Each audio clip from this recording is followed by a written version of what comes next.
के पेट से बाहर निकल के माँ की गोद में आया, उस वक्त चावल खाए तो मर जाए, रोटी बच्चे को खिलाएं तो बच्चा मर जाए, बच्चे को पानी पिलाएं तो बच्चा मर जाए, तो बच्चा क्या खाएगा? माँ का दूध पी के जिंदा रहता है।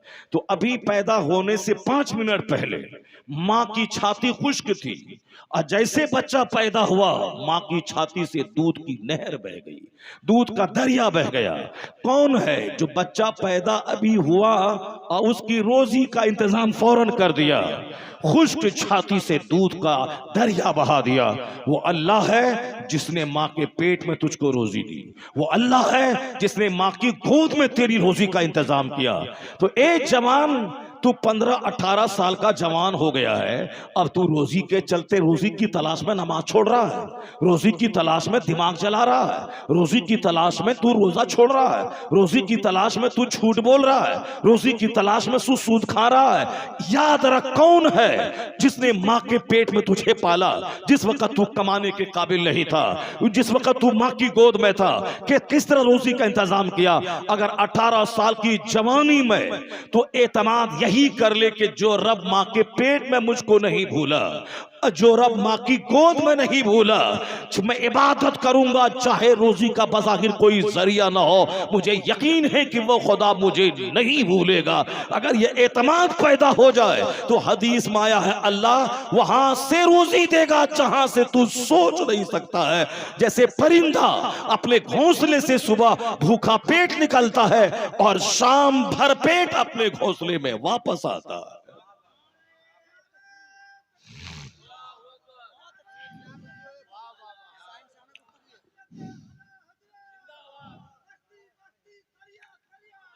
आज चूंकि सबसे बड़ी फिक्र रोजी की ही है, आदमी को सबसे बड़ी फिक्र बंदे को रोजी की है।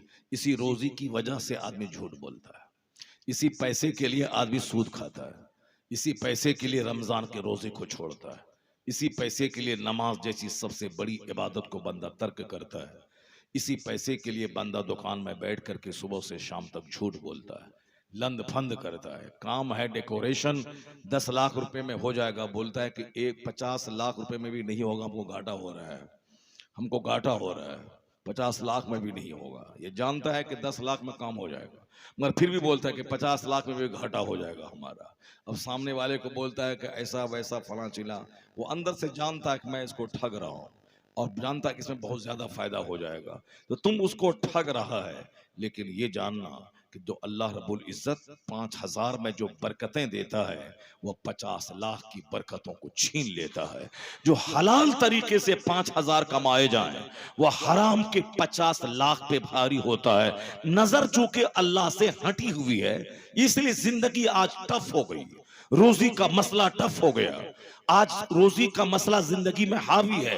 नमाज की बात करूं तो कौन खाना देगा, हज की बात करूं तो कौन खाना देगा, शरीयत पे अमल की बात करूं तो खाना कौन खिलाएगा, हम मौलाना की बात सुनने जाएंगे तो पेट कैसे भरेगा, हम मस्जिद में जाएंगे तो पेट कैसे भरेगा। ये पेट पेट पेट पेट सबको परेशान करके रखा है। अल्लाह फरमाता है, इन्नल्लाह हुवा रज़्ज़ाक़ुज़ुल क़ुव्वतिल मतीन, अल्लाह जबरदस्त रोजी देने वाला है। जब जमीन मर जाती है तो सारे लोग मायूस हो जाते हैं, तो अल्लाह बादल भेजता है और वहां से जबरदस्त मुबारक पानी गिराता है, फिर जमीन को जिंदा करके मेरे लिए फसलें पैदा करता है। अल्लाह कहता है, फलयंजुरिल इंसानु इला तआमी अन्ना सबबनल माअ सब्बा सुम्मा शक़क़नल अर्दा शक्का फअंबतना फीहा हब्बा इनबन व क़दबा व ज़ैतून व नखला व हदाइक़ व गुल्बा व फ़ाकिहतन व मताअन लकुम व लिअनामिकुम। कहता ए बंदे, तू गौर क्यों नहीं करता, ये रोजी तुमको कहां से मिलती है? तुम बोलता मैंने कमाया मैंने कमाया, तू क्या कमाया? अगर अल्लाह पानी को रोक ले तो तड़प तड़प के मर जाएगा, और जमीन के नीचे से अल्लाह अगर पानी को गायब कर दे तो सारी आबादी पाखाने की बदबू से भर जाएगी। ये पानी ही है जिससे मैं कपड़ा धोता हूँ, ये पानी ही है जिससे मैं पाखाना साफ करता हूँ, ये कपड़ा ही है जिससे मैं अपने बाथरूम में पानी डाल के बदबू को भगाता हूँ, अल्लाह फरमाता कुल अराइतुम इन अस्बहा माउकुम गौरन फमयातिकुम बिमाइन मईन, अगर जमीन के नीचे से पानी को मैं गायब कर दूं तो सुबह तेरी निगाहों के सामने पानी का बहता हुआ चश्मा कौन ला के देगा, कहां से लाएगा पानी? और फिर अगर अल्लाह आसमान से पानी को गिराना बंद कर दे तो कौन है जो मुर्दा जमीन को जिंदा करके फसलें निकाल के तेरी रोजी का इंतजाम करेगा? तो अल्लाह कहता गौर करके रोजी कैसे मिलती है। हमने आसमान से पानी गिराया, फिर हमने जमीन को फाड़ा, फिर हमने जमीन से पौधे निकाला, फिर हमने उस पौधे में बालें और शाखें और बालियां अता फरमाई। तुमने गेहूं का एक दाना डाला और हमने 50 बालियां निकाल के उसमें 1000 गेहूं का दाना दे दिया। तुम गौर नहीं करता कि मैंने एक दाना जमीन में डाला और वो सड़ के वहां से 1000 दाना लेके बाहर निकला। ये कौन है जो एक दाने के बदले में 1000 गेहूं का दाना देता है? अगर तुमने मुझ पर एतमाद किया, मैं तुझे भी रोजी दूंगा, तेरे बच्चों को भी रोजी दूंगा, यहां रोजी दूंगा। और अगर तुमने यहां मेरी नेमत की कद्र की, तुम मरेगा तो खरबों साल की जन्नत अता कर दूंगा। अल्लाह समद। चूंकि हमने इस रोजी पे गौर ही करना छोड़ दिया। हम रोजी का मसला आज आप अपने गांव में पैदा हुए, यहां से बंबई चले गए, कलकत्ता चले गए, रोजी की वजह से रोजी की तलाश में चले गए, रोजी की तलाश में चले गए। आप नमाज नहीं पढ़ते हैं, क्यों? इसलिए कि नमाज पढ़ेंगे 5 टाइम मस्जिद जाना आना होगा, 2 घंटे खर्च होंगे, 2 घंटे में हम यहाँ बहुत रुपए कमा लेंगे। कमाने के लिए बम्बई आए, कमाने के लिए कलकत्ता आए।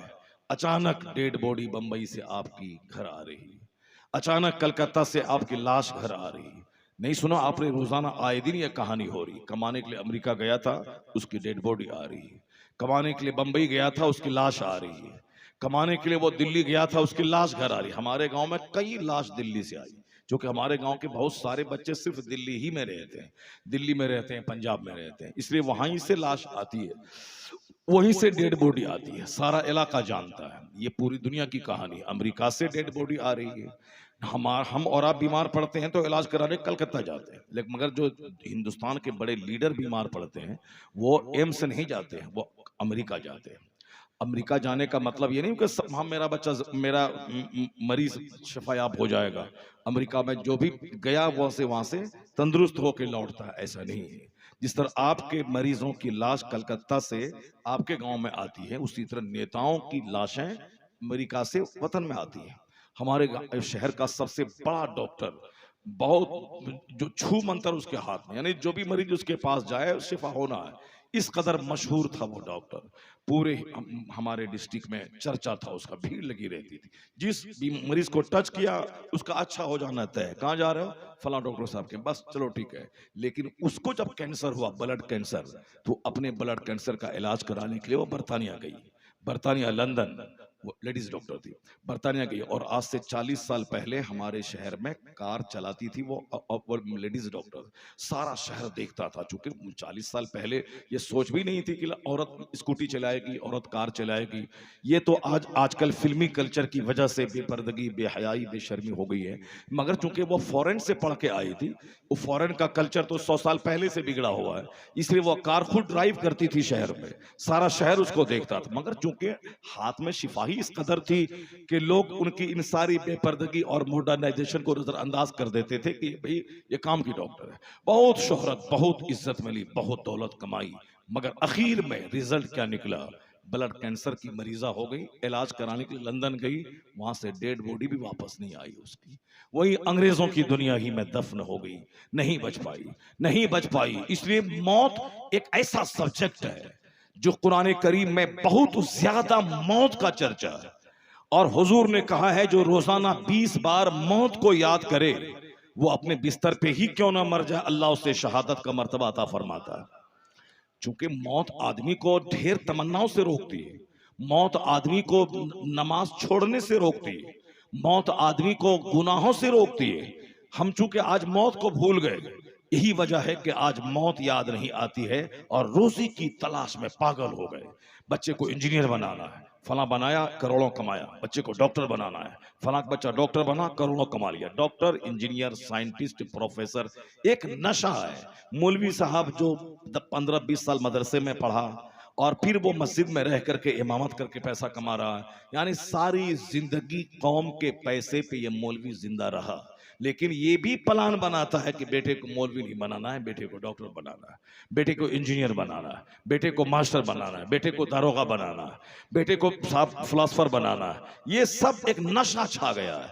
फिलोसफर बनाना है, डॉक्टर बनाना है, मास्टर बनाना है, दारोगा बनाना है, एक अच्छा आलिम बनाना है। कोई नहीं बोलता कि एक अच्छा आलिम की जरूरत है।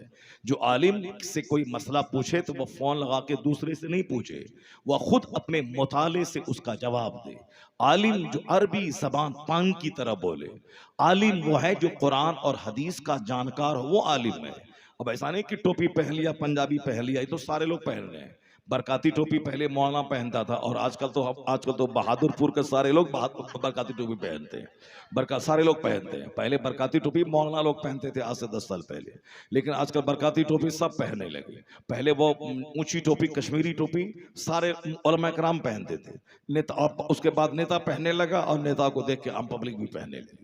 पहले ये लंबा जुब्बा वो आलिम लोग पहनते थे, और अब आलिम लोग जुब्बा क्या पहनेंगे, पब्लिक जुब्बा खरीद खरीद के सब पहन रही है। सारे लोग जुब्बा पहने। जो दिल्ली पंजाब में लकड़ी का काम कर रहा है वो पंजाबी वो जुब्बा पहनना है, कुर्ता कोई नहीं पहन रहा। अब क्या करेगा मौलाना साहब बेचारा, ये जुब्बा भी ले लिया पब्लिक, बरकाती टोपी भी ले लिया पब्लिक, और जो एक पगड़ी बची थी वो दावत इस्लामी वाला, वो सबको पहना करके वो पगड़ी को भी सबको दे दिया। वो अब हल जोतने वाला भी पगड़ी पहनो, और सब साइकिल पंचर बनाने वाला भी पगड़ी पहनो, सब पगड़ी पहनो। यानी सबको पगड़ी पहना दिया, सबको टोपी पहना दिया, सबको जुब्बा पहना दिया। अभी मौलवी साहब क्या करेगा? तो अब मौलवी साहब का मतलब हुआ कि साहब जुब्बा पहनने वाला, मौलवी साहब का मतलब हुआ पगड़ी पहनने वाला। ऐसा नहीं है। मौलवी का मतलब हुआ अपने सीने में इल्म का भंडार रखने वाला।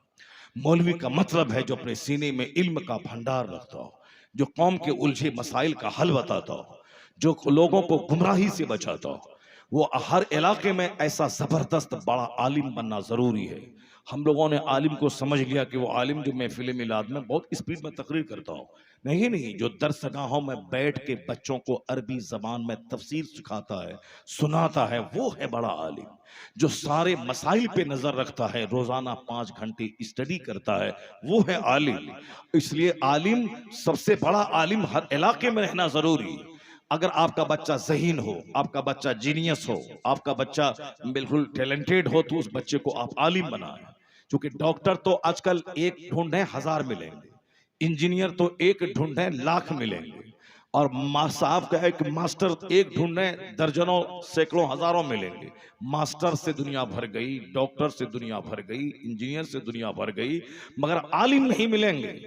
आलिम नुमा आदमी तो ज्यादा है, मगर आलिम नहीं मिलेंगे। चूंकि हुजूर ने फरमाया है आखिर जमाने में इल्म उठा लिया जाएगा, इल्म उठ जाएगा, कोई उसकी जगह दूसरा आलिम नहीं लेगा। इल्म उठ जाएगा। कैसे उठ जाएगा? कि जो बड़ा आलिम इंतकाल करेंगे उसकी जगह कोई दूसरा नहीं लेगा।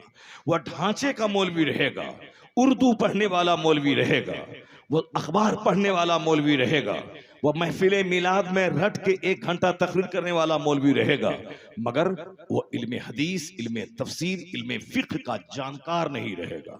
इसलिए हर मुसलमान को चाहिए अपने इलाके में एक जीनियस को आलिम बनाए। वह जीनियस जो उनके सारे मसाइल का हल बताए। पैसे से इल्म को ना जोड़े कि बच्चा आलिम बनेगा तो क्या कमाएगा, उससे नहीं जोड़े, पैसे से उसको नहीं जोड़े। इमाम आजम अबू हनीफा ने कहा था कि जब तेरा बच्चा आलिम हो जाएगा तो तेरा बच्चा जैतून को पिएगा, और तेरा बच्चा रस मलाई खाएगा, यानी तेरा बच्चा मलाई खाएगा, और तेरा बच्चा जैतून और मलाई खजूर मिला के खाएगा, और तेरा बच्चा वो इज्जत पाएगा कि बादशाह भी उसका मोहताज रहेगा। इमाम आजम का शागिर्द इमाम अबू यूसुफ जब आलिम बने, इमाम मोहम्मद जब आलिम बने, बादशाह जब उनका हाथ चूमने लगे तो सारा बगदाद सहम गया कि मेरा बच्चा काश आलिम होता, जो इज्जत इनको मिली है वो इज्जत मेरे बच्चे को मिल गई होती। हिंदुस्तान में 50 साल शासन करने वाला औरंगजेब जब वह जामा मस्जिद दिल्ली से निकलता था और मुल्ला अहमद जीवन की चप्पल सीधी करता था। कौन? जो इतना बड़ा बहादुर था कि शेर को फाड़ देता था। हिंदुस्तान के राजपूतों, ब्राह्मणों और सारे लोगों पर वह शासन करने वाला औरंगजेब 30 साल पूरे साउथ इंडिया में रह के वहां के मराठों, वहां के दूसरे मुखालिफ ताकतों को दबाता रहा। 50 साल 6 माह तक अकेले शासन करने वाला आलिम दीन औरंगजेब, हाफिज कुरान औरंगजेब, तहज्जुद गुजार औरंगजेब, वो औरंगजेब थे। आलिम का एहतराम, उस्ताद का एहतराम इतना करते थे कि मुल्ला अहमद जीवन की चप्पल सीधी करते तो सारा हिंदुस्तान कहता काश मेरा बेटा आलिम होता। जो इज्जत मुल्ला अहमद जीवन को मिली है वो इज्जत मेरे बेटे को मिल गई होती। जब आलिम को सम्मान मिलता है तब आलिम बनाने का शौक पैदा होता है। और जब लोग आलिम को नौकर समझ लेते हैं, जब लोग मस्जिद के इमाम को अपना नौकर समझ लेते हैं, जब लोग मौलवी को बेवकूफ समझ लेते हैं, जब लोग मौलवी को चहारुम तीजा 40वां का खाने वाला समझ लेते हैं, जब अपने यहाँ पौष डकैतों, जानवरों, चोरों, हरामखोरों, दारोगा, नेता को बुलाकर शानदार सोफे पे बैठा के खिलाया जाता है और मौलवी को उसे बैक दरवाजे से वहां चटाई पे बैठ के खिलाया जाता है, उस वक्त कोई अपने बच्चे को आलिम नहीं बनाता। हरामखोर, चोर, डकैत, दारोगा, नेता, मर्डरर, कातिल, जालिम, ज़िनाकार, उसको मैंने सोफा पे बैठा के इज्जत के साथ खाना खिलाया। 24 घंटे झूठ बोलने वाला दारोगा, उसको मैंने इज्जत के सोफे पे बैठा के मैंने उसको खिलाया। जब एक आलिम देखेगा कि एक आलिम को चोर दरवाजे से बुला के उस कमरे में एक सिंपल खाना खिलाया गया और शानदार सोफे पे चोरों, डकैतों और दारोगा को खिलाया गया, हर बच्चे के दिमाग में एक बात पैदा होगी, मुझको भी डकैत बनना है। मौलवी बनेंगे तो चोर दरवाजे से चटाई पे बैठाया जाएगा, मैं डकैत बनूंगा तो मेरे डर से अरबपति अपने घर के शानदार सोफा पे बैठाएगा। इसलिए चोरों को इज्जत देगा तो चोरों से समाज भर जाएगा, दारोगा को इज्जत देगा तो तेरा समाज दारोगा से भर जाएगा, जानियों को इज्जत देगा तो तेरा समाज ज़िनाकारों से भर जाएगा। अगर रिश्वत देने वाले लेने वालों को सम्मान देगा तो समाज रिश्वतखोरों से भर जाएगा। इसे नजरिया बदल ले। अगर इज्जत नमाजी को देगा तो समाज नमाजियों से भर जाएगा, इज्जत सच्चों को देगा तो समाज सच्चों से भर जाएगा, इज्जत आलिमों को देगा तो समाज आलिमों से भर जाएगा, इज्जत नेक पाकबाजों को देगा तो समाज पाकबाजों से भर जाएगा। इसलिए इस्लाम कहता है कि मुत्तकी के लिए दस्तरखान बिछा, मुत्तकी को सम्मान दे। जो समाज आज चोरों, डकैतों, लुच्चों, लफंगों, सनी बाबाजों से भर गया है, अगर तुमने नेकों को सम्मान दिया, नेकों को इज्जत दी, वो दिन आएगा कि डकैतों की तादाद घटेगी, शरीफों की तादाद में इजाफा हो जाएगा। क्योंकि हमारी सोच बदल गई, इसीलिए हमारा समाज चोरों और डकैतों और जानवरों से भर गया है, मर्डरर से भर गया है। आज हमारे नजदीक इज्जत है मर्डरर की, आज हमारे नजदीक इज्जत है जो कातिल हो, कत्ल करता हो। आज हमारे नजदीक इज्जत है बाहुबली की, आज हमारे नजदीक इज्जत है डकैतों और चोरों की। इस माहौल से बाहर आना होगा। इस्लामी नजरिया यही है कि सबसे पहला फोकस कुरान पे देना होगा। कुरान करीम ने हमारे मसाइल का जो हल दिया है, कुरान करीम ने जो हमें जीने का शऊर अता किया है, कुरान करीम ने जो मेरे सारे प्रॉब्लम्स का हल दिया है।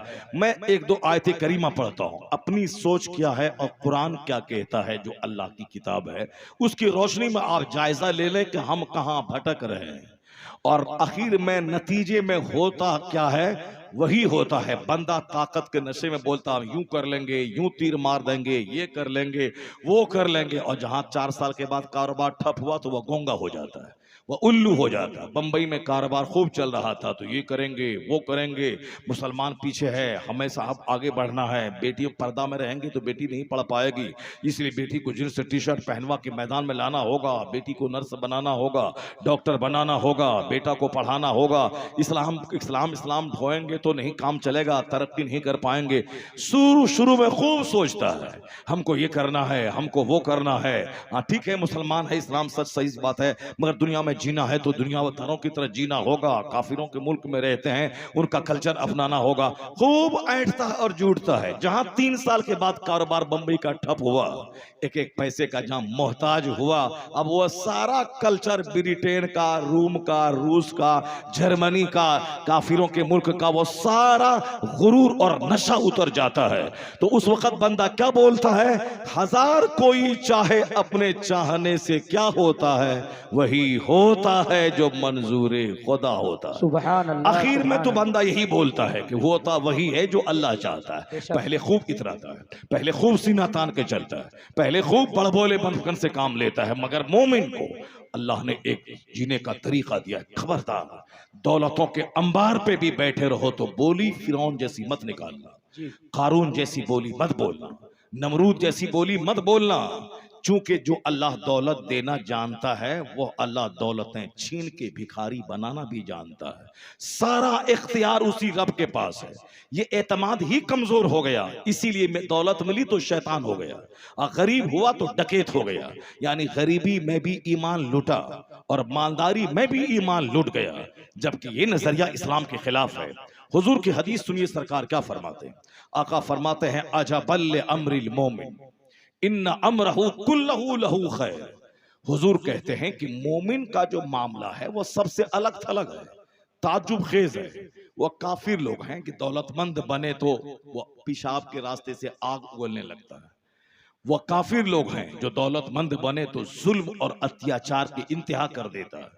वह जिसको आखिरत पे यकीन नहीं है, अल्लाह पर यकीन नहीं है, उसके हाथ में हुकूमत और सत्ता आई तो फिर वो अहंकार और घमंड और गुरूर का शिकार हो जाता है। जैसे बहुत सारे चंगेजों और बहुत सारे जालिमों की कहानी आपके सामने मौजूद है। अब जब सत्ता मिलती है तो फिर वह मगरूर बन जाता है, ज़बह करता है, पब्लिक की हत्या करवा देता है। बहुत सारे चंगेज दुनिया में आए और चले गए। ये दूसरे लोग हैं, नेमत मिली, दौलत मिली, कुर्सी मिली, पैसा मिला, अब वह फिरौन बन जाता है।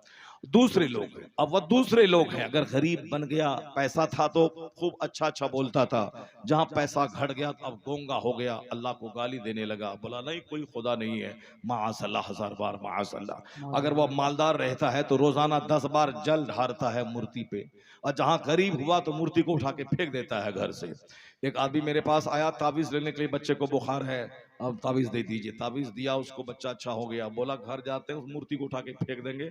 1 महीने से कहते रहे कि मेरा बच्चा को अच्छा कर दे, मगर नहीं किया। भगवान वो है कि भगवान आप हो जो हमारे बच्चे को ठीक कर दिया। यानी जो लोग शक्ति की पूजा करता है, शक्ति में विश्वास रखता है, जहां से फायदा हो जाए उसी को खुदा कह देता है, ये कुफ्फार और मुशरिकीन की दुनिया है।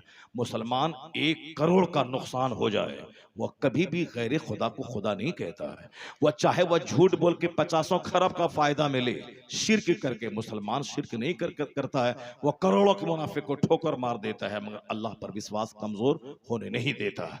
इसलिए मोमिन का बच्चे को सांप काट ले, वो किसी पंडित जी के पास नहीं लेके जाता। वह दूसरे लोग हैं जिनका बच्चों को कुछ हुआ, मौलवी के पास आ गया, पंडित जी के पास चला गया, सपेरा के पास चला गया, वहां चला गया जहां से उसके बेटे को फायदा मिल जाए। मोमिन को फायदा चाहिए, मगर शिर्क और कुफ्र के जरिए से नहीं, बल्कि ईमान के रास्ते से फायदा चाहिए। इसलिए मोमिन का बच्चा जब बीमार पड़ता है तो वह कुरान हदीस के मुताबिक जो दम करता है उस आलिम के पास ले जाता है, किसी ओझा के पास नहीं ले जाता है, वो किसी मुशरिक के पास नहीं ले जाता है। लेकिन जब ईमान कमजोर हो जाएगा बंदे का तो उस ओझा के पास जाएगा। पहले सारी कुफार और मुशरिकीन की औरतें मस्जिद के पास मगरिब के टाइम में आती थी, नमाजी कोई भी फूंक देगा मेरा बच्चा अच्छा हो जाएगा। लेकिन आजकल मुसलमानों का ईमान थोड़ा डैमेज, कमजोर हो रहा है, जो आजकल ये पंडितों के पास जा रहा है, जो आजकल ये उनके पास, अगरचे बहुत कम रेशियो है मगर है, बहुत कम तादाद है मगर है, वो तादाद शुरू हो गई है, वो रफ्तार शुरू हो चुकी है। चूंकि हमारी औरतों के सीने में जब ईमान नहीं रहेगा, वो तो सोचेगी कि फायदा होना चाहिए जहां से हो जाए। मौलवी साहब फूका नहीं फायदा, पंडित जी फूका फायदा हो गया, तो अब वो जन्नत जहन्नम तो वहां की बात है, दुनिया में आर्जी फायदा चाहिए। तो इसीलिए आज जरूरत है कि केमिस्ट्री फिजिक्स पढ़ाने से पहले अपनी औलाद को हदीस पढ़ाएं, कुरान पढ़ाएं, ताकि अल्लाह पर मजबूत यकीन रहे। मरना तो है ही, बच्चा आज मरे चाहे 50 साल के बाद मरे, मरना तो है ही, मगर शिर्क करके मर जाए, ईमान लूटा के मर जाए, इससे बेहतर है कि वो हालत ईमान में एक दिन की जिंदगी पाके शहादत की मौत मर जाए। सरकार गौसे आजम तकरीर कर रहे हैं और 70,000 का मजमा है। एक शख्स आके कहता है कि हुजूर आपके बेटे का इंतकाल हो गया। गौसे आजम कहते हैं इन्ना लिल्लाहि व इन्ना इलैहि राजिऊन। तकरीर जारी है। फिर थोड़ी देर के बाद आके किसी ने कहा कि हुजूर आपके बच्चे का जनाजा हाजिर है, नहला धुला के कफन पहना के वो लाश हाजिर है। सरकार गौसे आजम कुर्सी से नीचे उतरे, जनाजे की नमाज पढ़ाई, बच्चा को कफन दफन कर दिया गया। फिर दिन की खिदमत चालू है, वाज चालू है, दरसगाह में दर्स देना चालू है। किसी ने पूछा हुजूर बच्चा मर जाता है तो बाप कई महीने तक बेचैन रहता है, उनकी आंखों का तारा चला गया, उनकी जिंदगी का फूल खत्म हो गया, उनकी जिंदगी का सहारा खत्म हो गया, लोग बेचैन होते हैं, और आप जनाजे की नमाज पढ़ाते हैं, फिर दिन की खिदमत है। मरने की खबर मिली, इन्ना लिल्लाह बोला, फिर दिन की खिदमत है। आखिर क्या मतलब है? गौसे आजम ने क्या कहा था? कहा था कि जिस दिन मेरे घर में कोई बच्चा पैदा होता है, उस दिन मैं ये समझ लेता हूं कि ये मरने के लिए ही पैदा हुआ है। अल्लाह, जरा जोर से बोलो ना सुभान अल्लाह, हाथ उठा के बोलो सुभान अल्लाह। और बिल्कुल मजबूर बन के और मकहूर बन के और बिल्कुल मायूस बन के मत बैठो जलसे में। जिस तरह नाथखानी होती है और सारे लोग पैसा भी देते हैं और हाथ भी उठाते हैं, उससे ज्यादा बदन में एक्टिव हदीस और कुरान सुनने के टाइम में रखो, वरना शैतान ओंग दिला देगा, तकरीर हो जाएगी, पता भी नहीं चलेगा। इसलिए उस ओंग और नींद से बचने के लिए जोर से बोलो सुभान अल्लाह। बहादुरपुर में भी इतना ही मजमा आखिर में बचता है, जहां सारे हिंदुस्तान के उलमा शोरा आते हैं, जो सुनने वाले तकरीर चूंकि लास्ट में करवाई जाती है। हालांकि होना चाहिए, मैं मशवरा देता हूं कि तकरीर 12 बजे से पहले करवा लें। अभी 3 दिन पहले उड़ीसा में इरशाद के यहाँ फंक्शन हुआ था, 5-6 शायर पहुंचे थे। कौन? गुलाम गौस गजाली थे। परसों की रात में, कल रात हम लोग थे उधर उड़ीसा के जाजपुर रोड के इलाके में, परसों थे भद्रक में। इरशाद जो आलिमों शायरों से जुड़ा रहता है, उसके उन्होंने अपने बेटे का अकीका और खतना की तकरीब की थी। उसमें कौन कौन गया था? दिलकश रांचवी, कौन गया था? हबीबुल्लाह फैजी, कौन गया था? गुलाम गौस गजाली, कौन गया था? तो शमवील रजा उड़ीसवी, कौन गया था? तो और कोई था। यानी 5-6 बड़े बड़े शायर नामवर में, हबीबुल्लाह फैजी, दिलकश रांचवी, गुलाम गौस गजाली, ये सब थे। ये सारे शोरा वहां जमा थे। और फिर मुकर्रिर कितने थे? 5-6 तकरीर हुई। जलसा शुरू हुआ 10 बजे और खत्म हुआ 4 बजे, तो 4 और इधर 2, 6 घंटे में 5 मुकर्रिर की तकरीर हुई और 6 शायर की नातखानी हुई। हो गई सबकी। 1 बजे तो मेरी तकरीर खत्म हुई, 1:10 पे लास्ट तकरीर। पहले सिर्फ 5 तकरीर हो गई, 10 मिनट 20 मिनट 10 मिनट 20 मिनट तकरीर हुई और 10 मिनट का सेशन चालू हुआ मसला पूछने का। एक आदमी फतवा पूछता था, मुफ्ती साहब फतवा का जवाब देते थे, वो भी सेशन चला 10 मिनट का। इतना सारा काम हुआ और आखिर में मुझको दिया था 10-20 मिनट का, मगर फिर भी खींच करके हम 50 मिनट पहुंचा दिए, 50 मिनट तक पहुंचा दिए। 1-1:15 बजे तक तकरीर हुई। अब 1:15 बजे से लेके 4:30 बजे तक नातखानी हुई। जबरदस्त प्रोग्राम हो गया। तो जब भी जलसा हो, बहादुरपुर का हो, जगन्नाथपुर का हो, जहां पूरे इलाके में, ये इलाका तो जलसों का हब है, जलसों का हब बोलता है ना कि हब है। जैसे वो हैदराबाद ITI हब है, उसी तरह से बम्बई जैसे कारखानों का हब है, उसी तरह से ये बहादुरपुर का इलाका जो है जलसों का हब है। जलसों का हब है, जलसा होता है, मगर जलसे से जो फायदा होना चाहिए वो फायदा नहीं होता है। जलसा सिर्फ नामो नमूद के लिए होता है। तुम्हारे गांव में हबीबुल्लाह को बुलाया, हम असद को बुलाएंगे। तुमने फलां हनफी को बुलाया, हम फलां साहब अब्दुल वसी को बुलाएंगे। तुमने 5 शायर को बुलाया, हम 6 को बुलाएंगे। ये क़यामत की निशानी है कि लोग मस्जिदों के मीनार बना के फख्र करेंगे कि मेरे गांव की मस्जिद की मीनार तेरे गांव की मस्जिद की मीनार से बुलंद है। लोग मीनार पे फख्र करेंगे, लोग टाइल्स लगा के फख्र करेंगे, लोग वजू खाना बना के फख्र करेंगे, लोग डेकोरेशन करके फख्र करेंगे और उसको कोई सवाब नहीं मिलेगा। इसलिए कि मस्जिद इबादत की जगह है, ना कि टाइल्स और मीनार बुलंद करके फख्र की जगह है। यह क़यामत की निशानी है कि लोग मस्जिद की इमारत में फख्र करेंगे और जितने नमाजी रहेंगे मस्जिद में सबका दिल हिदायत से खाली रहेगा। एक नमाजी मस्जिद में रहे, मस्जिद खुश होती है। मस्जिद का पेट नमाजियों से भरा रहे, मस्जिद खुश होती है। क़यामत के दिन यह मस्जिद कश्ती की मानिंद हो जाएगी और सारे नमाजियों को अपनी में सवार करके वो जन्नत की तरफ वो ले जाएगी। अगर मस्जिद उजड़ी रही, आबादी 1000 की है, 5 नमाजी है, आबादी 1000 की है, 10 नमाजी है, वह मस्जिद बद्दुआ करती है। वह मस्जिद उस चमन को उजाड़ देती है, वहां की सारी खुशहाली खत्म कर देती है। इसलिए आप अगर अपने घर में 24 घंटे सिनेमा देखते हैं और ये सोचते हैं कि हमारे घर में सुख और चैन है और मस्जिद अगर वीरान है, तो याद रखें ये मस्जिद की बद्दुआ आपके घर को चपेट में ले लेगी, आपके पूरे गांव को कंगाल बना देगी। अल्लाह के नजदीक 100 साल 1 मिनट है। इसलिए मत घबराइए कि हम 10 साल से नमाज नहीं पढ़ते हैं तो हमारी रोजी भी चल रही है, हमारा कारोबार ठप नहीं हो रहा है। 100 साल 1 सेकंड है अल्लाह के नजदीक। इसलिए मस्जिद की आबादी में मीनार से नहीं है, मस्जिद की दुआ वहां मार्बल लगाने से नहीं मिलेगी। मस्जिद की दुआ लेनी हो तो 5 वक्त मस्जिद में बाजमात नमाज पढ़नी होगी, तब मस्जिद को खुशी हासिल होगी। इसलिए अगर आपने जलसा करवाया और ये बोला कि जगन्नाथपुर से बड़ा जलसा मैंने करवाया, अगर आपने जलसा करवाया ये बोला कि साहब हमारा बहादुरपुर का जलसा, साहब उस गांव के जलसे से बड़ा जलसा हो गया, नहीं शाहपुर के जलसे से बड़ा जलसा हो गया, ये घमंड की बोली, उस जलसे की से एक फायदा नहीं होगा, एक नेकी नहीं मिलेगी। नेकी वही खालिस नेकी है जो नेकी अल्लाह को खुश करने के लिए किया जाए, जो रसूल पाक की खुशी की खातिर किया जाए। जलसा करना फर्ज नहीं है, नमाज पढ़ना फर्ज है। जलसा करना जरूरी नहीं है, शराब से बचना फर्ज है। शराब में लतपत है, जलसे का सिक्योरिटी बने हुए हैं। नमाज एक टाइम का नहीं पढ़ते हैं, जलसे का सदर बने हुए हैं। बेहतर था कि तू जलसे का सदर नहीं बनता, सारी जिंदगी अपने गांव में जलसा नहीं करवाता। शराब की एक बूंद अगर अंदर गई, 40 दिन तक न कोई सजदा कबूल होगा, न कोई दुआ कबूल होगी।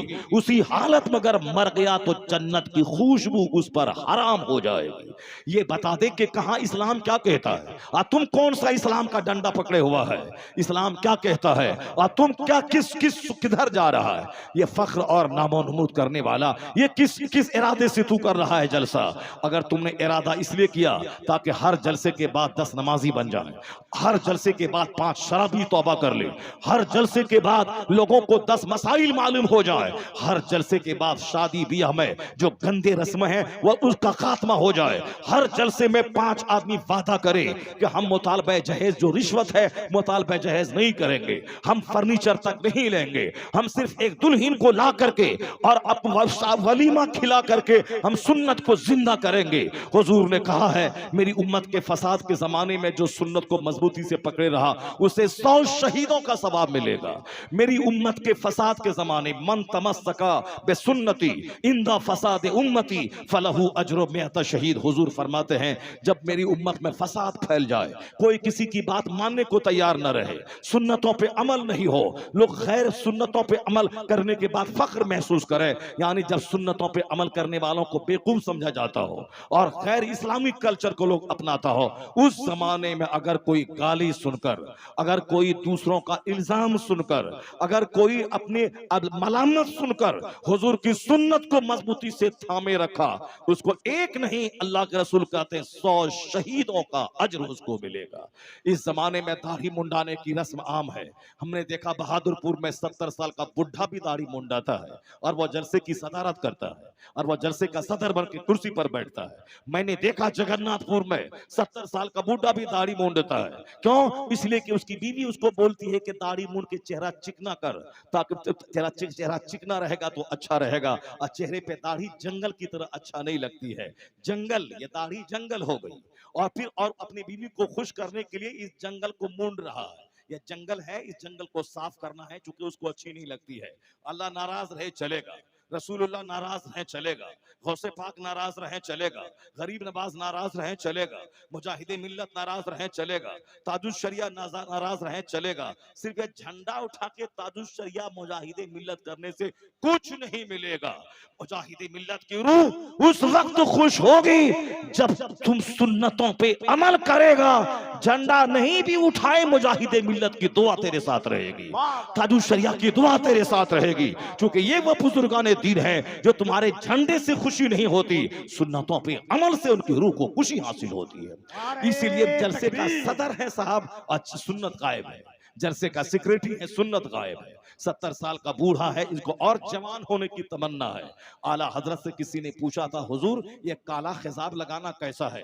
और आजकल ये बीमारी भी आम हो रही है, काला खिजाब लगाने की बीमारी, ताकि मेरा बुढ़ापा छुपा रहे, मैं 65 साल के बावजूद भी 25 साल का यंग मैं दिखूं, ताकि बीवी मेरी मर जाए तो फिर किसी को अपनी बेटी देने में कोई तरद्दुद न हो, वह समझ ले कि हाँ ये 25 साल और 35 साल का छकड़ा बैल है, इसको दे दिया जाए, और ये साहब ये बूढ़ा नहीं है। कब क्या कब आला हजरत से पूछा गया, हुजूर ये काला खिजाब, कहा काला खिजाब लगाना हराम है। और आला हजरत से कहा गया वो जवानी को छुपाने के लिए बुढ़ापे में लोग लगाते हैं, तो आला हजरत ने कहा था कि बैल की सींग में तेल लगाने से बैल जवान नहीं होता है।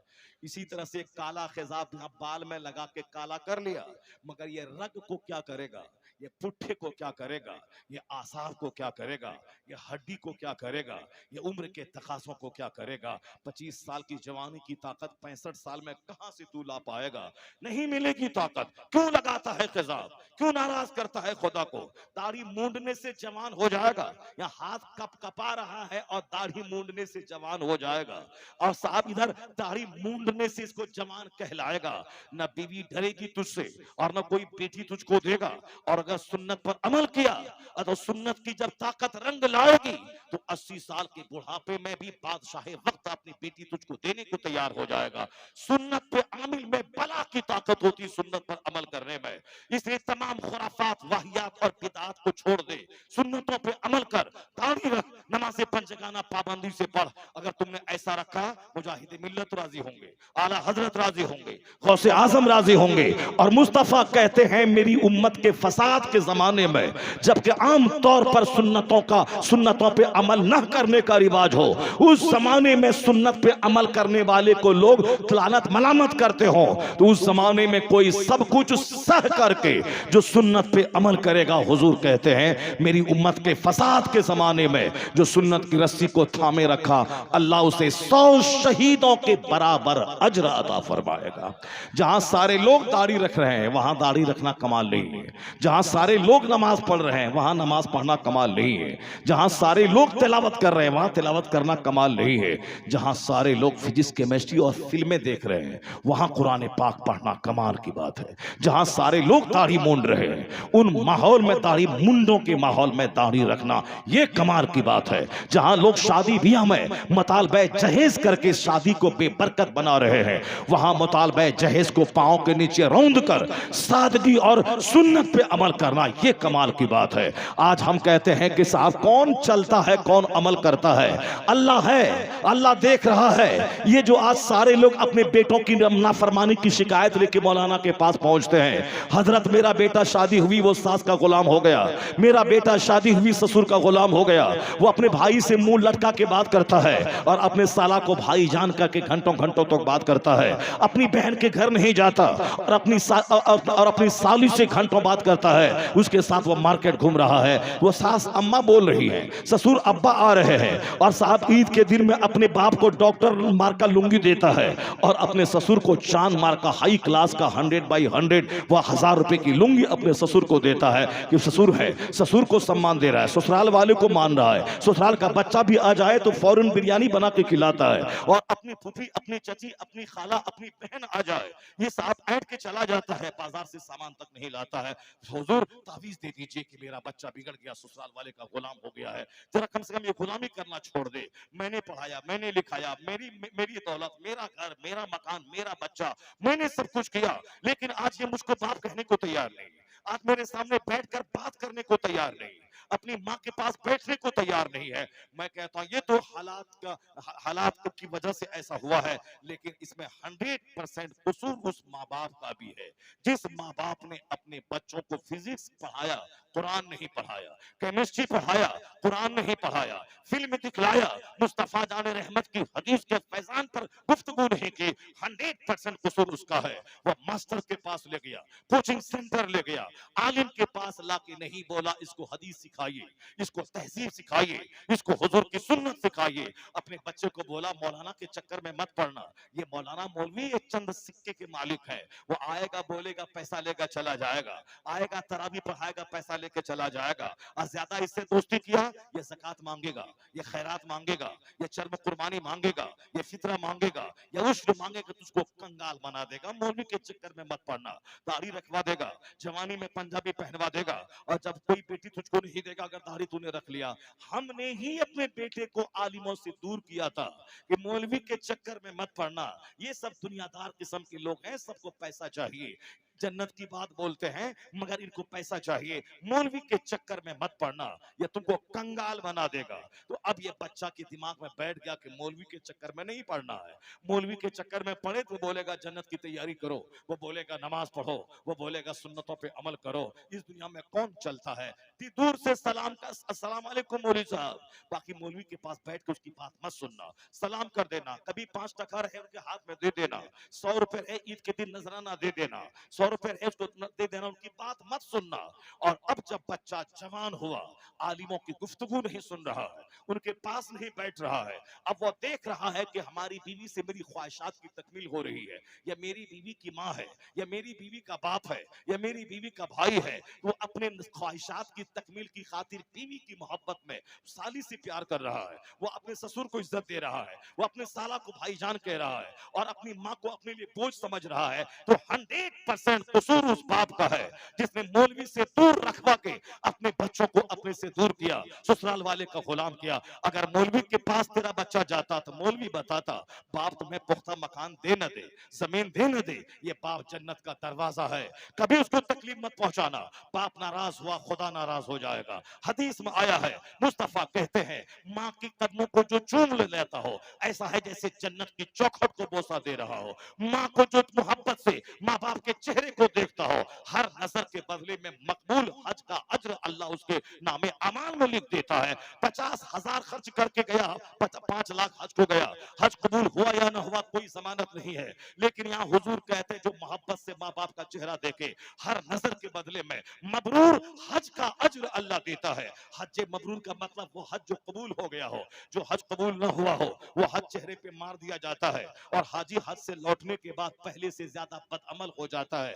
यह इस बात की दलील है कि इसके हज को कबूल नहीं किया गया, इसका हज इनके चेहरे पे मार दिया गया। जो हाजी हज से वापस आया, जो हाजी हज से वापस आया, बेनमाजी का बेनमाजी है, जमात से नहीं नमाज पढ़ता है, बेनमाजी का बेनमाजी है, पहले से ज्यादा झूठ बोलने लगा, पहले से ज्यादा रुपए की मोहब्बत में पागल हो गया, पहले से ज्यादा बदअमल और सुन्नतों से खाली हो गया। समझ आया कि ये सिर्फ गया और आया फोटो देख लिया, इसको वहां का सफर हरमैन का कोई फैज नहीं मिला। सफर हरमैन वही कबूल होता है वहां से लौटने के बाद हाजी का एक्टिविटीज बदल गई हो, उनका किरदार बदल गया हो, वह सॉफ्ट हो गया हो, घमंड निकल गया हो, आजिज़ी पैदा हो गई हो, नमाज का पहले से ज्यादा आमिल हो गया हो, नवाफिल पढ़ने वाला हो गया हो, मस्जिदों से उनका दिल लटका हुआ हो, तब समझ जाए इनका हज कबूल हो गया है। अगर हाजी का की हरकत बदल गई, हाजी का कैरेक्टर बदल गया और हाजी की एक्टिविटीज बदल गई तो वह हज मबरूर की पहचान है। आजकल तो 90% हाजी वहां से लौटने के बाद पहले से ज्यादा बदअमल हो जाता है, पहले से ज्यादा पैसों का हरीस और लालची हो जाता है। यह इस बात की दलील है कि इसका हज रद्द कर दिया गया। हज मबरूर का बदला सिर्फ जन्नत है। हुजूर कहते हैं जिसका हज मकबूल हो गया उसका बदला सिर्फ जन्नत है, बाकी कुछ नहीं। और आका कहते हैं कि हज मबरूर का अज्र उसको मिलता है जो मोहब्बत से, नफरत से नहीं, जो मोहब्बत से माँ बाप का चेहरा देखता हो, हर नजर के बदले में हज मबरूर का अज्र अल्लाह ता फरमाता है। यहाँ तक कि 100 बार कोई देखे तो अब फरमाते हैं हुजूर कि अल्लाह की रहमत कुशादा है, अल्लाह की रहमत तंग नहीं है। अगर कोई 100 बार भी देखे तो अल्लाह 100 हज का अज्र अता फरमा देगा। यहाँ जिसके चेहरे देखने में हज का अज्र मिलता, ये मौलाना तो हमने कहा मौलाना के पास मत जाना, मौलाना से नफरत दिलाया, इसलिए मौलाना की तकरीर वो नहीं सुना, मौलाना से दूर रहा।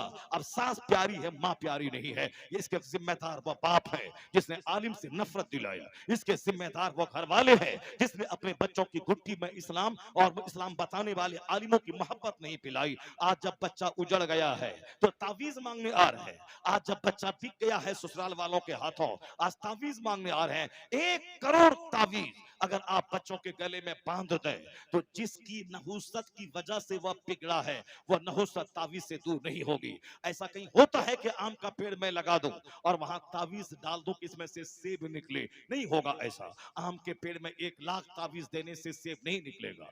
मैं अगलीची का पेड़ लगाऊं, उसमें 1 लाख तावीज डाल दूं, यहां से नाशपाती निकले, ऐसा नहीं होता है।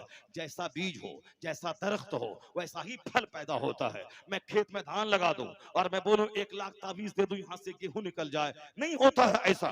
मैंने जिस बुनियाद पर अपने बाल बच्चों के कैरेक्टर की बुनियाद रखी है और उसी पर उसकी नशोनमा हुई है, परवरिश हुई है, और आज मैं चाहूं कि ये हमारा फर्मा बरदार हो जाए, नहीं होगा।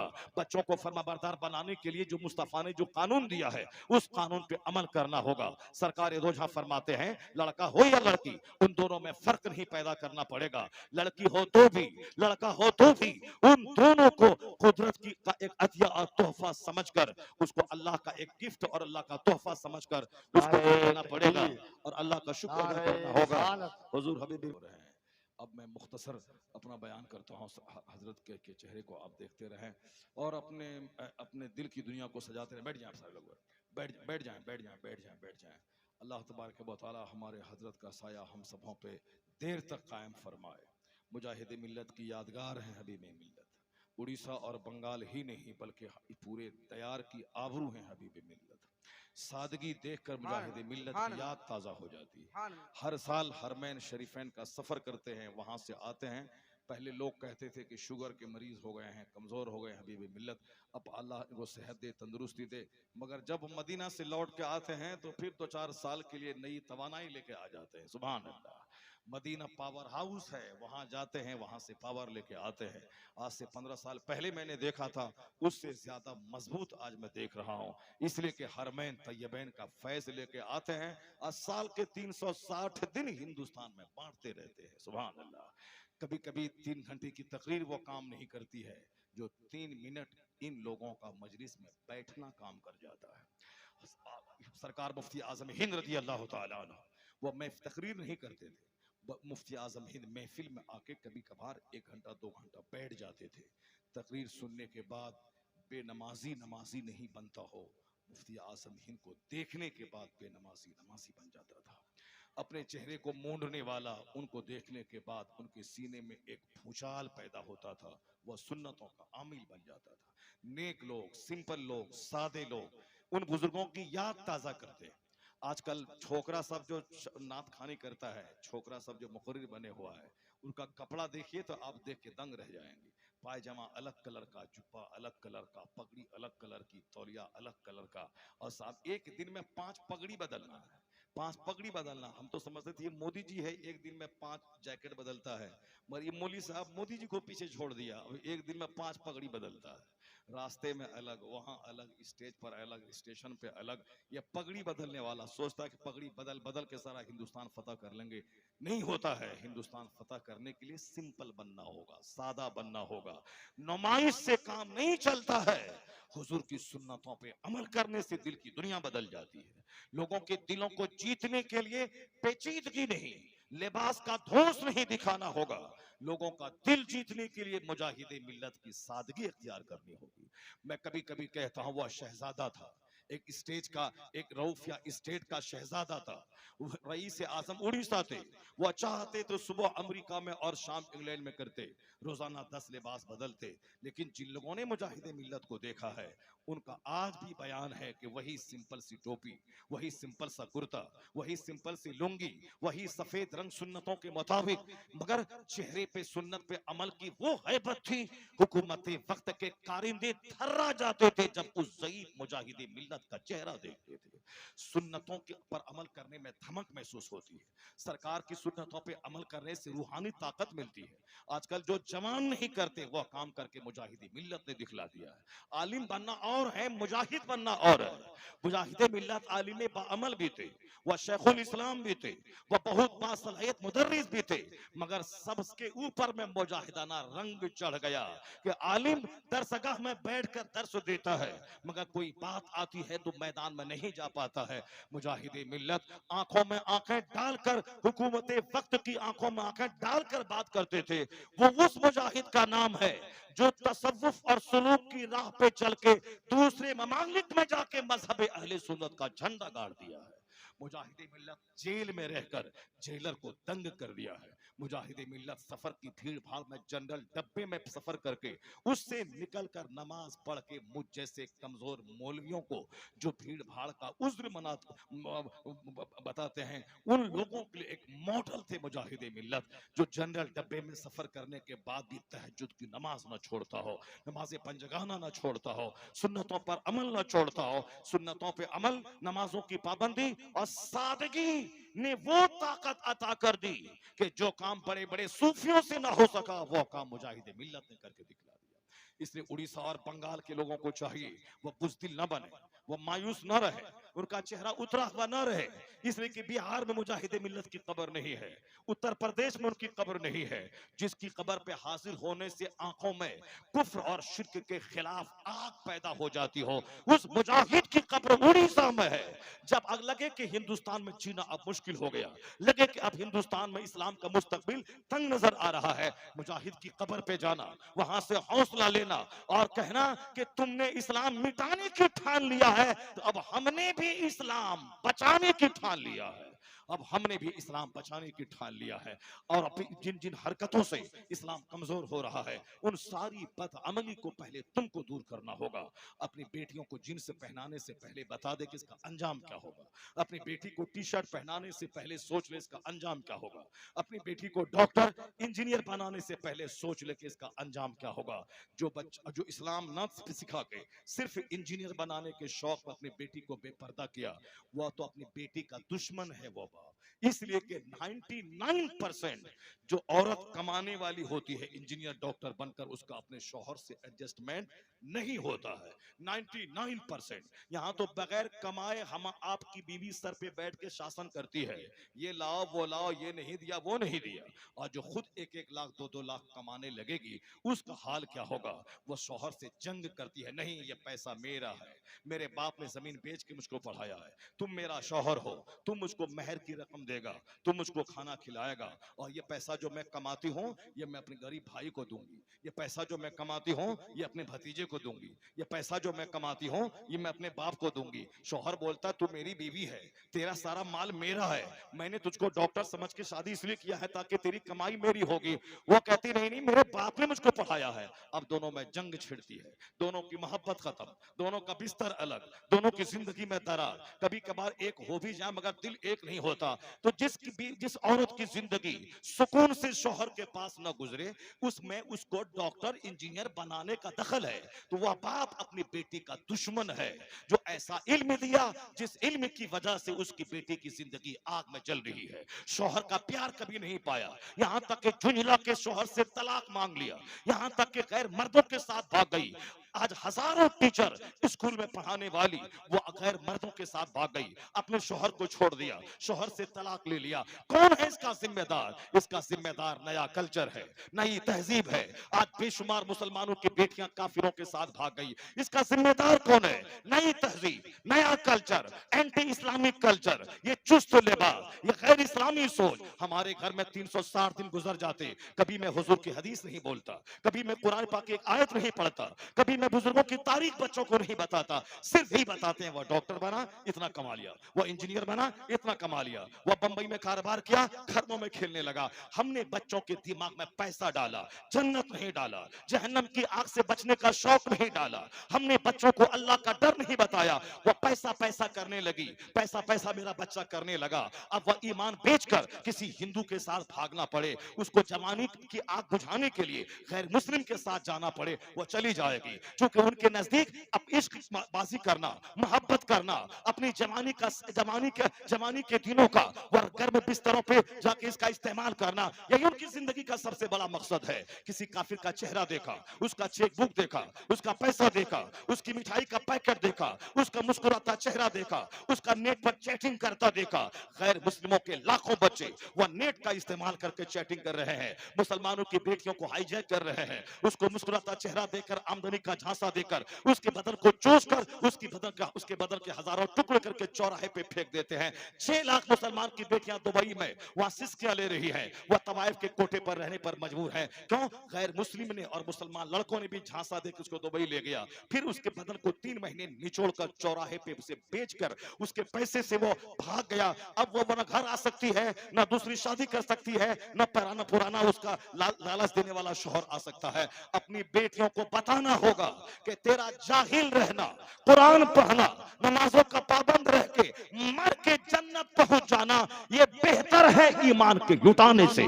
वह डॉक्टर का इल्म जो तेरे ईमान को लूट ले, वह इंजीनियरिंग जो तेरे ईमान को लूट ले, वो उस मास्टर की नौकरी जो तेरे ईमान को लूट ले, उससे बेहतर है कि तू घर में रह, हांडी मार, पहाड़े शरीयत पढ़, रोजाना कुरान की तिलावत कर। अगर ऐसा रहा तो तेरी नस्ल का बच्चा वह जोकर नहीं होगा, माँ बाप का कैलेंडर नहीं होगा, वह हीरो नहीं होगा, वह हरामखोर नहीं होगा। तुझको शिकायत है आज ये मैं ससुराल का गुलाम हो गया, ऐसा ना होगा। तू कुरान पढ़, बच्चों की घुट्टी में इस्लाम पिला, तू नेक बन के रह, तू पर्दे में रह। तेरा बेटा सलाहुद्दीन अय्यूबी पैदा होगा, औरंगजेब पैदा होगा, तेरा बेटा मुजाहिदे मिल्लत का गुलाम पैदा होगा, आला हजरत का गुलाम पैदा होगा। आज बच्चे आवारा हैं मेरी वजह से। कुदरत का कानून है, आम के पेड़ से सेब नहीं निकलता, उसी तरह माँ बाप आवारा हो उसका बच्चा वली नहीं बनता। जब बाप हो रात भर नमाज पढ़ने वाला और दिन में जिहाद करने वाला और माँ उस सर से लेके पांव तक गुनाहों से सेब, तब बच्चा वलियों का सरदार अब्दुल कादिर जिलानी पैदा होता है। जब बाप हो मुफ्ती नकी अली खां जैसा जाहिद और माँ हो आबेदा जाहिदा,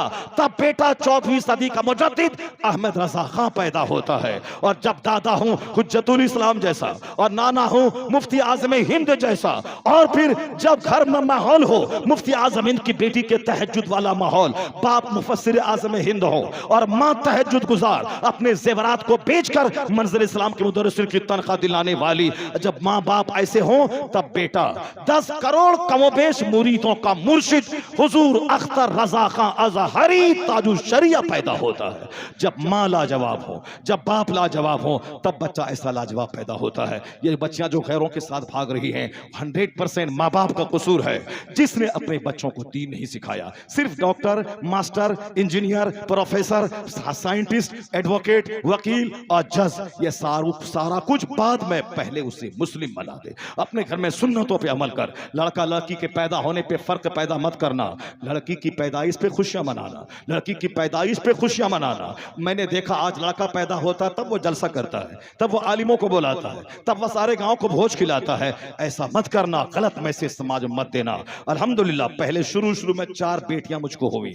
मैंने उन 4 बेटियों के बाद जब लगातार 3 बेटे मैंने पाए, मैंने उन बेटों की पैदाइश पे कोई भोज नहीं किया, मैंने कोई महफिले मिलाद जो जिसमें लोगों को बुलाया खाना खिलाओ, ये मैंने नहीं किया। मैंने दिल की गहराई से रब्बे करीम का शुक्र अदा किया, मालिक मेरी बेटियां उदास थी कि हमारे कोई भाई नहीं है, तू अपने करम से एक बेटा दे दे ताकि हमारी बेटियां क्योंकि उदासी खत्म हो जाए, वरना मैं अंदर से लालायित नहीं हूं बेटे की खातिर। सिर्फ बच्ची की उदासी देखता हूं, दूसरों के भाई हैं इनके नहीं है। अल्लाह ने 1 से लेकर 3 बच्चे लगातार दे दिए, वह सारे बच्चे अब बड़े बड़े हो गए। 4 बेटियां मेरी आलिमा है। मैंने किसी बेटी को इंजीनियर नहीं बनाया, डॉक्टर नहीं बनाया, 4 बेटियों को मैंने आलिमा बनाया। लोग कहते थे डॉक्टर बनाइए, इंजीनियर बनाइए, इतना पैसा क्यों कमाते हैं? मैंने कहा उस इंजीनियरिंग पे मैं थूक देता हूं जो इंजीनियरिंग बाप के गले का फंदा बन जाए। आज पीर साहब की बेटी भाग गई, आज एक सैयद साहब की बेटी सामने टेलर मास्टर के साथ भाग गई। मैं गुजरात में एक तकरीर के लिए गया था, गुजरात के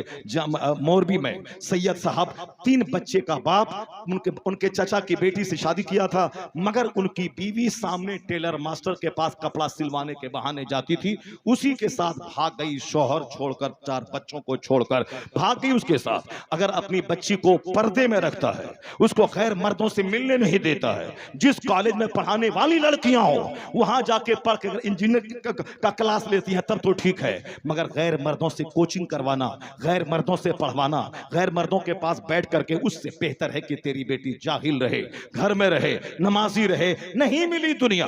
अगर तू डॉक्टर बन के सोने का घर बना लिया, सोने की कार खरीद लिया, सोने की जमीन अपने घर में बना लिया, फिर भी तो 80-90 साल के बाद मरना है और कब्र की मिट्टी की खुराक बनना है, फिर मैदान महशर की गर्मी को झेलना है, हिसाब किताब देना है। किस फायदे का सोने का घर, सोने की कार बना के?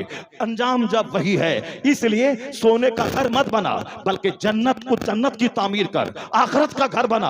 अपनी बेटी को दीन सिखा ताकि उसके पेट से लुच्चा लफंगा पैदा हो ना हो, बल्कि अगर तुम्हारी बेटी दीनदार रही तो सलाहुद्दीन की जरूरत है आज दुनिया को। आज जरूरत औरंगजेब की जरूरत है, खालिद इब्ने वलीद के गुलाम की जरूरत है। उसके लिए मर्द के पेट से नहीं पैदा होगा, औरत के पेट से सलाहुद्दीन का गुलाम पैदा होगा। तो अपनी बेटी की जहन साजी कर, उसको दीन पिला, उसको दीन सिखा। फातिमा ज़हरा की कनीज बना, गौसे आजम की माँ की उस कनीज बना। और जब अगर वो कनीज बन गई, एक बच्चा सलाहुद्दीन बना, तो हजारों मुझ जैसा आदमी मिलकर जो काम नहीं कर पाए वो काम अकेला सलाहुद्दीन का गुलाम कर पाएगा।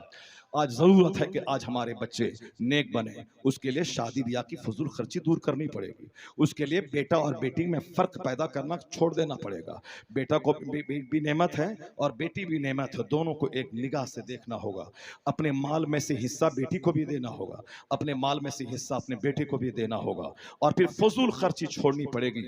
आज मुसलमानों को जरूरत है कि दीनदार भी बने, सेहतमंद भी बने, मालदार भी बने, वरना आज हमें फुटबॉल की तरह काफिर अपना तमाशा बनाए हुए हैं, मार देंगे, काट देंगे, और हम लोग सब्र करते चले जा रहे हैं, तहम्मुल करते चले जा रहे हैं, और उनका सारा नाज उठाते हुए चले जा रहे हैं, सिर्फ इसलिए कि हम कमजोर हैं, हम गरीब हैं। हमारा जो मालदार बनता है वो शादी बिया अकीका खतना में पानी की तरह पैसा बहाता है। क्यों पानी की तरह पैसा बहाता है? तेरे मदरसे में कमजोरी है, तेरे आलिम कमजोर है, तेरा घर कमजोर है। आने वाला दिन अगर जिहाद का ऐलान हो जाए तो आर्म्स कहां से लाएगा, हथियार कहां से लाएगा, मुजाहिदीन की मदद कहां से करेगा? आज एक एक पैसे को बचाने की जरूरत है। बचा ताकि बुरे दिन में काम आए। जिहाद के लिए तैयार रह और फिर उस पैसे को बचा के रख। अगर तेरे घर में बहू बेटी की इज्जत लूटने के लिए कोई हमला करे ताकि उसके डेने तोड़ सके, उसकी कमर तोड़ सके, उसकी गर्दन काट सके, उसके लिए माल चाहिए, माल बचा के रख। शादी मस्जिद में कर, 5 आदमी के बीच कर। ये डेकोरेशन, ये कार्ड छपाई, ये नाम नमूद को पांव के नीचे रौंद दे। आज लोग खाएंगे, 1 मिनट के बाद बोलेंगे हराम का माल था, इसीलिए लूट के लाया था, कूट के खिला रहा है। वो दूसरों की तारीफ मत तलाश कर, अल्लाह रब्बुल इज्जत के नजदीक अल्लाह की खुशी तलाश कर, मुस्तफा की खुशी तलाश कर। फजूल खर्ची छोड़ दे। नमाजों की पाबंदी से ताकत मिलती है, रोजे की पाबंदी से ताकत मिलती है, सदकात व खैरात से ताकत मिलती है। आज हमें ताकतवर बनने की जरूरत है, आज हमें दौलतमंद बनने की जरूरत है। नमाज, रोजे, हज और ज़कात का सिस्टम ये हमारे सीने को मजबूत करते हैं, ये हमें रूहानी ताकत देते हैं, और सादगी और सिंपलिसिटी से दौलत बची रहती है। इसे फजूल खर्ची को त्याग दें, नाम नमूद वाला सारा काम छोड़ दें। अल्लाह की खुशनुदी की खातिर अब वो काम करते रहें, फिर देखें अल्लाह जब राजी होगा तो बच्चों में फरमाबरदारी देगा, घर में सुकून देगा, कारोबार में बरकत देगा। नीयत अच्छी रहेगी तो अल्लाह मुश्किलात में आसानियां पैदा फरमा देगा। अल्लाह तबारक व तआला हमको और आपको सबों को नेक बनने की तौफीक अता फरमाए। अल्लाह ताला हम सबों को सुन्नतों पे अमल करने की तौफीक अता फरमाए। अल्लाह तमाम फजूल खर्ची से हम सबों को बचने की तौफीक अता फरमाए। अल्लाह हमें सादगी के साथ तकवा वाली, परहेजगारी वाली जिंदगी गुजारने की तौफीक अता फरमाए। आमीन। व आखिर दावाना अनिल हम्दुलिल्लाहि रब्बिल आलमीन।